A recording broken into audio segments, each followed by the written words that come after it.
సరికొత్త రూల్స్ తో టీఆర్ఎస్ విపక్షాల గొంతు నొక్కేందుకే ప్రయత్నం చేస్తుందన్నారు కాంగ్రెస్ అధికార ప్రతినిధి శ్రవణ్.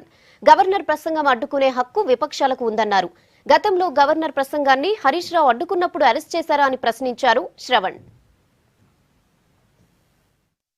గతంలో ఎన్నడూ లేని విధంగా భారతదేశంలో అటు పార్లమెంట్లో కానీ రాష్ట్రాలలో ఉన్నటువంటి అసెంబ్లీలో కానీ ఎప్పుడూ లేనటువంటి ఒక రీతిలో ప్రతిపక్షాల గొంతు నొక్కే విధంగా, ప్రజాస్వామ్యాన్ని అణిచివేసే విధంగా, ఒక ప్రజాస్వామ్యబద్ధమైన చర్చ జరగకుండా, హేతుబద్ధమైన చర్చ జరగకుండా ఈరోజు అత్యంత దుర్మార్గమైనటువంటి ఒక నిర్ణయాలు తీసుకుంటేందుకు ఈరోజు ఈ ప్రభుత్వం సమాయత్తమవుతున్నట్టుగా తెలుస్తూ ఉంది. మొన్న జరిగినటువంటి rules committee, assembly rules committee సమావేశంలో, ఆ రూల్స్ కమిటీ సమావేశంలో భాగస్వాములైనటువంటి ప్రతిపక్షాల పార్టీల వాళ్ళు ఇది తప్పు అని చెప్పినప్పటికీ కూడా నిర్లక్ష్య వైఖరితోటి అటు హరీష్ రావు, తర్వాత ఎంఐఎం పార్టీకి సంబంధించినటువంటి నాయకుడు అక్బరుద్దీన్ వీళ్ళిద్దరూ కలిసి ఒక అడ్డమైనటువంటి ఒక నిర్ణయం తీసుకొచ్చి గవర్నర్ ప్రసంగానికి వ్యతిరేకించినట్టయితే సంవత్సర కాలం పాటు బహిష్కరణ అని చెప్పని ఒక చర్చ ముందుకు పట్టుకొస్తా ఉన్నారు.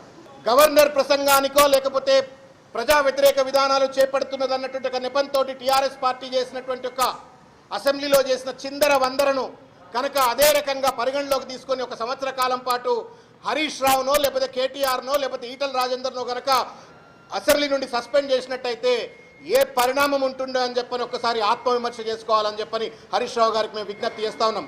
మర్చిపోయినరా హరీష్ రావు గారు? టేబుల్ ఎక్కి గవర్నర్ ప్రసంగ పాఠాన్ని గవర్నర్ ముఖం మీదకి విసిరి కొట్టినటువంటి ఒక పరిస్థితిని హరీష్ రావు గారు మర్చిపోయినరా? ఈటల రాజేందర్ మర్చిపోయినరా? లేకపోతే కల్వకుంట్ల తారక రామారావు గారు మర్చిపోయినరా అని చెప్పని మేము ప్రశ్నిస్తా ఉన్నాం.